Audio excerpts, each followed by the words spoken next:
A bird in the hand. You got a bird in the hand. Yeah. All right? It's in your hands. Got it. You got it. That's right. In yours. That's right. But over yonder, there are two in the bush. But you don't have them. That's right. Deep. You understand? You see? But our children haven't heard those sayings, and so they don't get that unique thing about being able to extrapolate.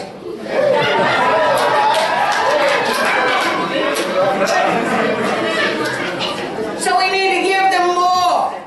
Find out what they're thinking about, because they don't have all of that. And they need all of that. On September 24th, Unicorn Riot provided a live stream of the 25th annual Black Master Storytelling Festival in Minneapolis. We spoke with Master Storytellers and the director of the festival at the conclusion of the grand finale. Here's what they said. Black storytelling is important, and Black storytellers are important because it's vital that we tell our stories in our own voices, especially in this day and age right now. I mean, it happens all the time, but when we really look at how we are portrayed in the media, it's such a narrow view, and that is detrimental not only to our own people, but it's detrimental to everybody to think that we are only what you see in that box on TV or on your Facebook.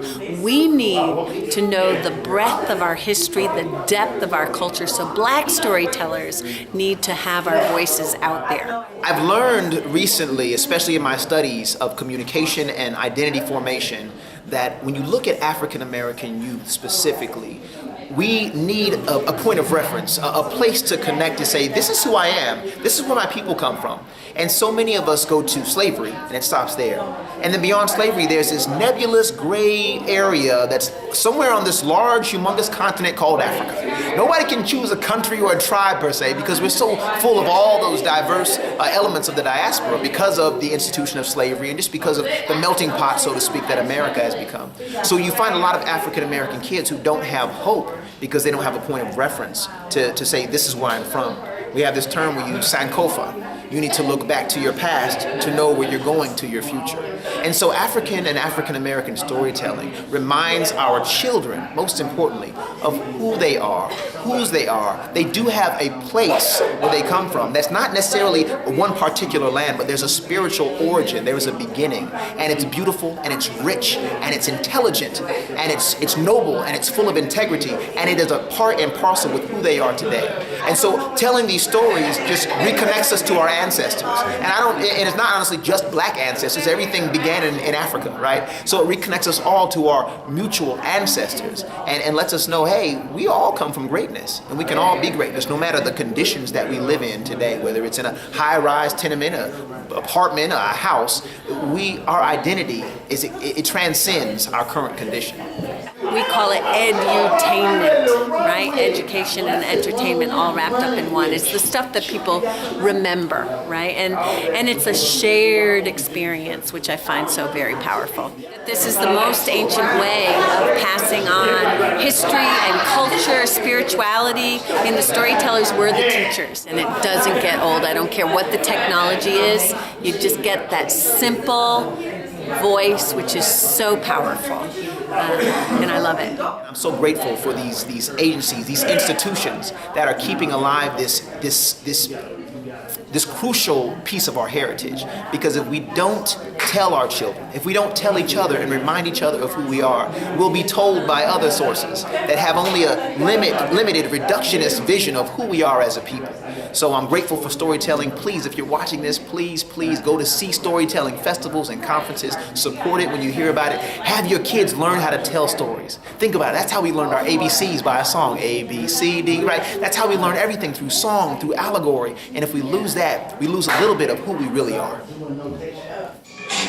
These are our nursery rhymes. We're gonna blow your mind. We're about to share our time. The way we spin our rhyme. Watch. That's when they do the little dance. They go like this. Watch. That's what it is. The Storytellers They have been magnificent in that they come here and spend 3 full days with us. And they don't even get what they would normally charge for one 45-minute presentation. That's what's amazing. And they do it because they say there's a whole lot of love right here. I love NOTHANDO and VUSI. I love their commitment to the community. I love that they bring black storytellers in the community here. It's kind of like a family reunion. Courage is contagious. We believe that. And we believe that we have the courage. And as a result, you have the courage to make certain that we do the right things and recognize the commonality of our humanity. There's nothing that is more important than our stories. That's who says, that's what says who we are. And I thank you. Bye.